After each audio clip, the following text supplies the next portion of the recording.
From years of anxiety to warrior and mentor, Bradley Robinson created the Anxiety Project to help you end your anxiety naturally. Let's mold the new you and let's end anxiety together. Hello and welcome to the Anxiety Project podcast. I am Brad Robinson. Today on episode 154, I'm talking about negative thoughts and, let's dive into negative thinking patterns. What's really going on underneath the surface? Why are we a slave to that 8-year-old childish voice that seems to run the show, causes us so much negative emotion, and it takes over and ruins our days? So let's go over the tools, techniques, strategies that you can begin to do so that you can lessen your grip, break that emotional pattern that you've fed that monster for such a long time. But before I talk about that, I want to go over your comments on last week's episode, which was a Q&A episode, starting with Patricia. She says, after stumbling upon your podcast, huge realizations have been happening where I no longer feel trapped in a cage, but determined to overcome this confusion. Yes, Patricia, you're breaking outside of the confines of that set mindset, and now you're expanding your world. You're opening this door to this new way of perceiving and living. Dean says, so glad you touched on blood pressure this episode. I've had that medical anxiety at the doctor's and have had high blood pressure readings because of this experience.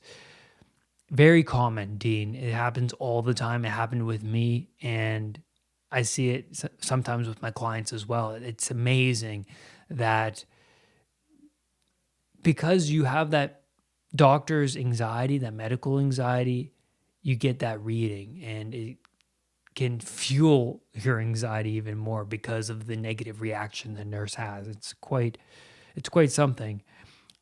Lucky Beast says, please do these Q&As more often. Super insightful. Thank you.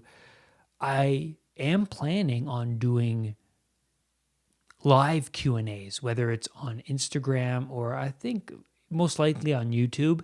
Let me know what you guys think of that. So let's get into this episode on negative thinking. Now, I want to start off this episode talking about that 8-year-old childish voice that is stuck in your head, but it was stuck in my head. And it does come up periodically, even today in my life, even though I've come this far and I haven't reached the finish line, because that's not what a developing mindset is all about. It's constant, never-ending improvement. And that's what makes life meaningful. But that 8-year-old voice can keep you stuck. It can keep you in this set mindset, stuck in this box of poor beliefs that are preventing you from living this different lifestyle, a lifestyle free of anxiety, but a lifestyle where you can learn and grow and develop and expand yourself to new heights and strengths that you didn't even know you had within yourself. And at first, when I was a slave to this 8-year-old childish voice in my head, I wasn't in tune with this other rational voice to object to that 8-year-old voice, right? There is this other voice that you can engage in, that you can counteract and confront and contend with this other irrational, impulsive, childish voice. I was emotionally reactive to this 8-year-old voice. It ran the show. And because I was continuously reactive to this voice, I was putting so much value on that voice. I was adding fuel to the voice. I was giving the candy to this 8-year-old child. And your unconscious recognizes the things that are important to you from your attention. If you're paying a lot of attention and reacting with high emotion to this particular voice and what it's saying in your mind, then your unconscious is basically understanding that this is what Brad finds of value. So you may notice that the voice then sticks around and it pops up more often. It's like, don't think of a big purple elephant in the room. Well, you're going to think of it. It's like the voice. It's like, I don't want to think about that thought. But it comes back because your mind, your unconscious doesn't understand negations like don't, right? It's only seeing the end result. The end result is that negative thought. It's going to that negative thought is going to keep showing its ugly face. Now, at the time when I was a slave to this voice, my glass was overflowing, right? My glass of emotion, right? I had a lot of baggage I was carrying around from my past. And you see this with people nowadays where you want to give them a wide berth because one little thing that you say to them could make their glass overflow and they could react with anger and strong negative emotion. So you keep your distance, right, from those people. And I was one of those people where I could blow up at any moment, right? Any negative thought would come into my mind and I felt like I would shut down. Like, oh my God, I can't believe I'm thinking that voice. And I want to talk about an experience of mine where that voice was dominant and controlling. When I was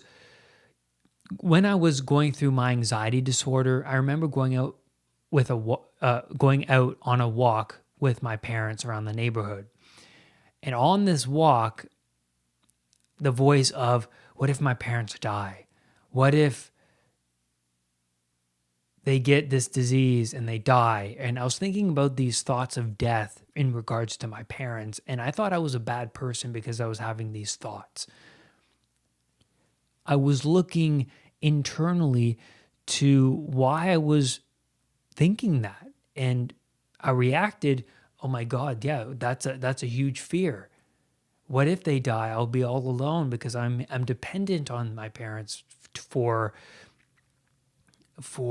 making me feel secure, the reassurance. And that was quite daunting because throughout the whole walk, my emotions became more and more negative. And by the end of that walk, I was emotionally drained. I had to go in to my house and just spend some time to myself, contemplating what happened. The perfect example of this 8-year-old voice is the cricket from Pinocchio. If you've seen Pinocchio, you know that at the beginning of the movie, Pinocchio is a puppet. He's just this wooden boy who's being pulled by, a puppet is a metaphor of somebody who's being pulled by unseen forces from behind the scenes, right? You're being pulled by something else. You're not autonomous. You're not this independent thinking creature. And so the cricket, it represents Pinocchio's conscience, right? And at the beginning of the movie, he's this tramp-like character. He's rough. He doesn't really know what he's saying because when he speaks to Pinocchio, Pinocchio is confused and bewildered. He doesn't understand what the cricket is saying. The cricket is like this mouthpiece of nonsense. And that makes sense because at the beginning of the movie, Pinocchio is this puppet-like dependent creature who doesn't know any better. And so the cricket, the conscience of Pinocchio represents that because he doesn't know any better. So Pinocchio and the conscience are in the same league. But as the movie develops, you see Pinocchio become more autonomous. He becomes more independent. He faces his fears. He starts to cut these strings. He starts to learn and fail and then grow from his failure. He starts to develop this developing mindset, right? Pinocchio is the hero archetype. But as you see Pinocchio progress, the cricket also progresses. He starts to think more rationally. His clothes start to look more spiffy and expensive. And that's an indicator that he's developing. So as you develop, your conscience develops as well. The 8-year-old childish voice develops more into a 16-year-old childish voice, right? Because you don't want to be a 20-year-old, 30-year-old, because you're like a 30-year-old with this 20-year-old childish voice. You want to be a 30-year-old with a 30-year-old voice and mindset, right? And the first technique I want to discuss in this podcast is transforming that childish voice into a cartoon character. So this is a great technique. If you think a negative thought, so for instance, a thought about what if my parents die? If I take that thought and I transform that voice in my head to Homer Simpson's voice, I wouldn't take Homer Simpson's advice seriously. So if I have Homer Simpson's voice in my head saying that thought, what if my parents die? I kind of laugh at it because now I'm shifting this perspective of mine over the voice, and also it seems childish when I look at it from that different perspective. Very interesting. So when you get that negative thought, transform it into a silly cartoon character's voice that you wouldn't take seriously. I wouldn't take Homer Simpson's advice seriously. So he's a great example for that voice switch. And this voice, this childish voice, stems from your unconscious mind. So speak back to the unconscious through imagery and emotion, because that's what your unconscious understands. It understands imagery and emotions. What do you want? You have to show your unconscious mind what you want. Through meditation, you can visualize what you want. You're speaking to your unconscious mind. Also, engaging in that rational voice helps to break the dominating power of the childish voice. So ask yourself, after that negative voice pops up, ask yourself, do I really, truly want this to happen? Is this really what I want? And if you really ask yourself that question, you will come up with an answer. And when I used to ask myself these powerful questions, do I really want my parents to die? And then there would be this voice inside saying, no, I don't want that. And I saw this as this truth, underlying truth that emerges that is separate from this childish voice. Because if there's no counter argument to this childish voice or perspective, then the child wins. You're letting that child walk all over you. You believe in what it has to say. Like how if your friends have negative beliefs and habits, or you're in an abusive relationship, it's all you know. Those relationships are all you know.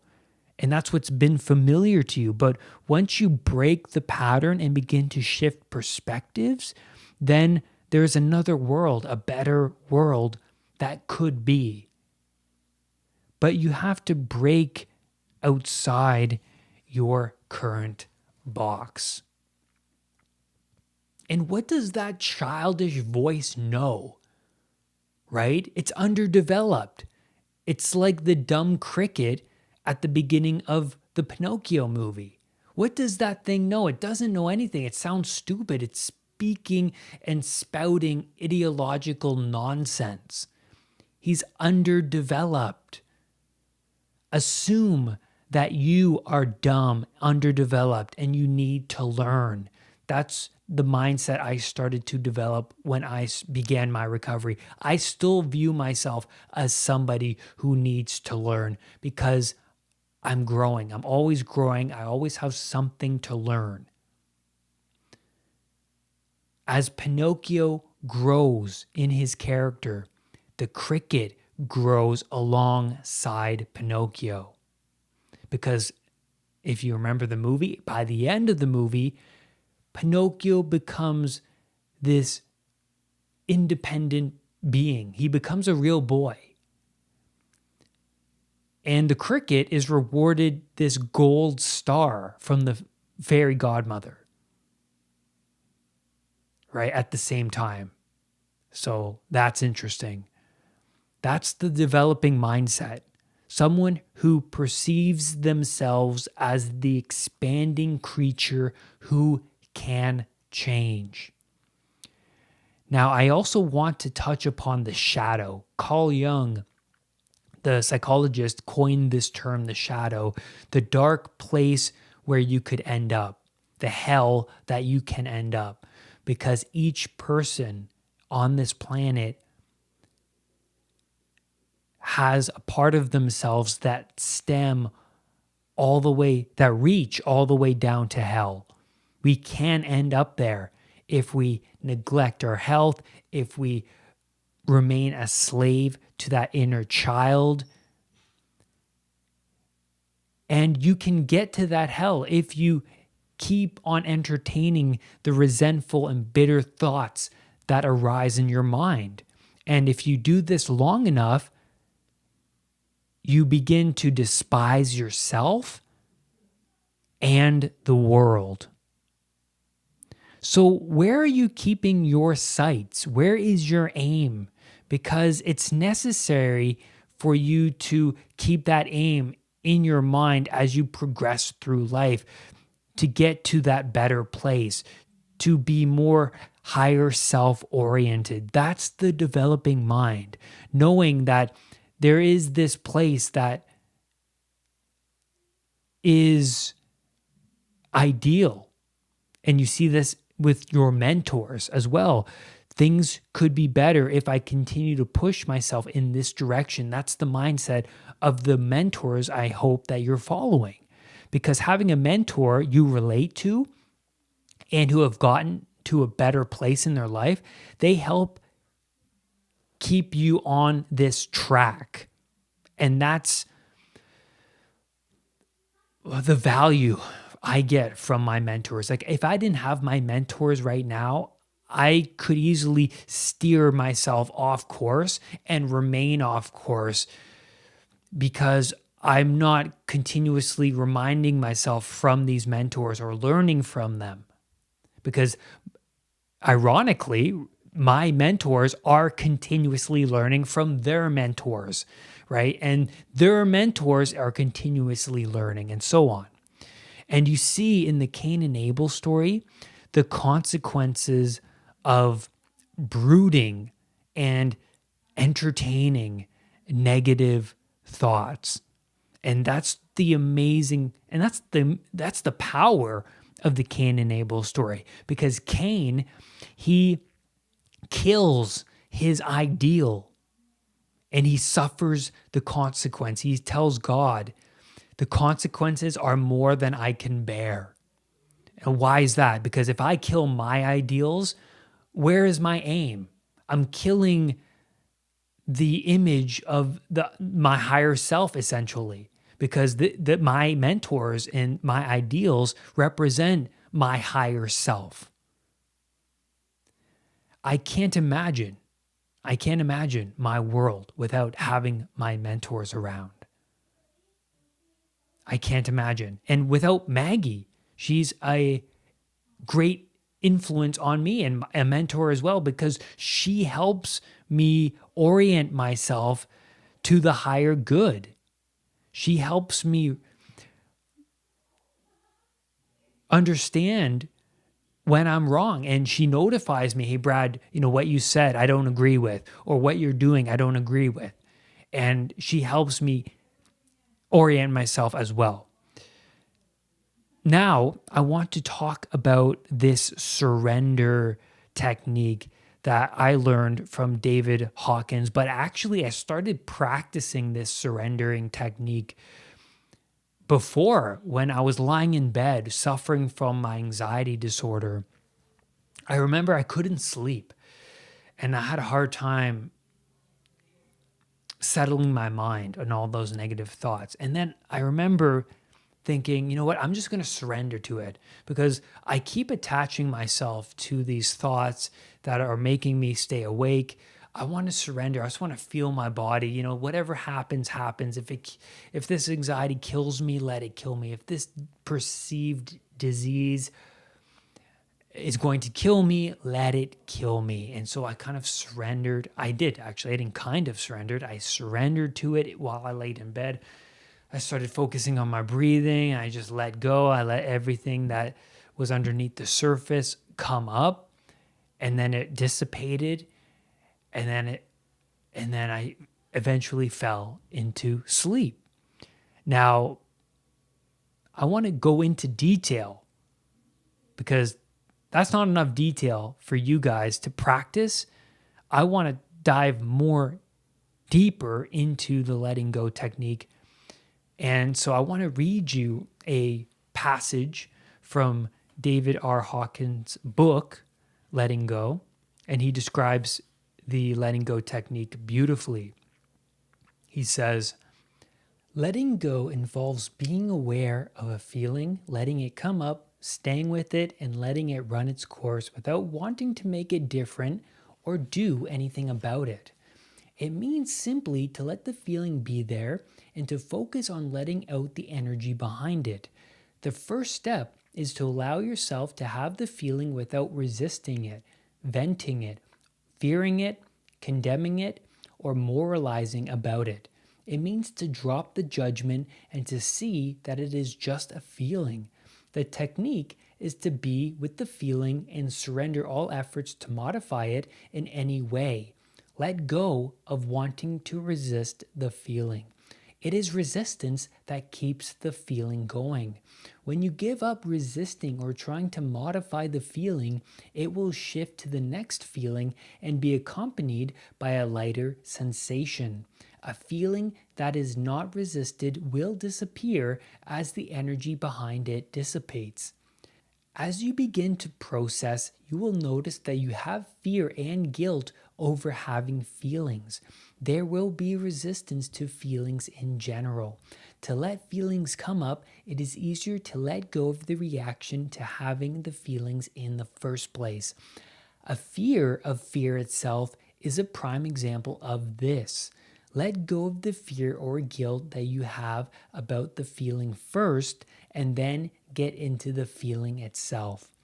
When letting go, ignore all thoughts. Focus on the feeling itself, not on the thoughts.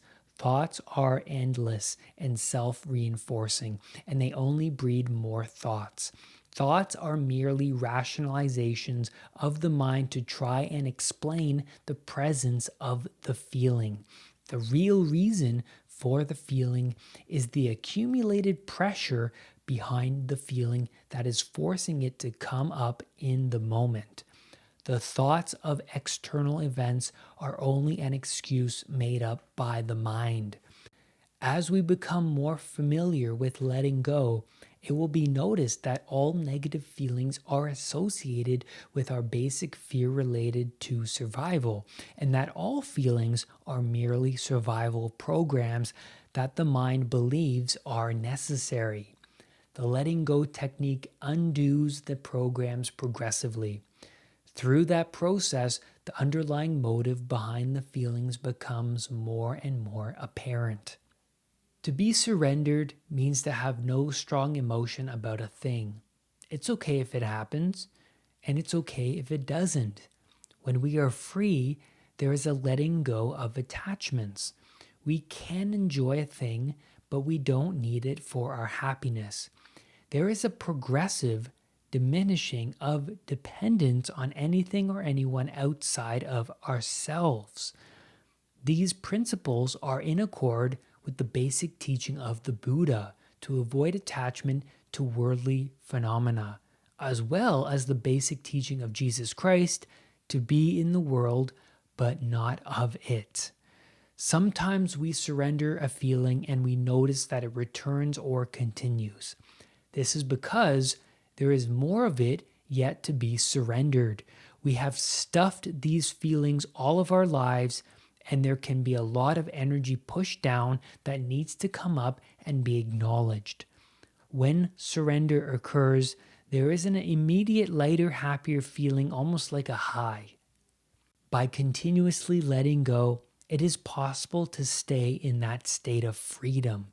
Feelings come and go, and eventually you realize that you are not your feelings, but the real you is merely witnessing them. You stop identifying with them.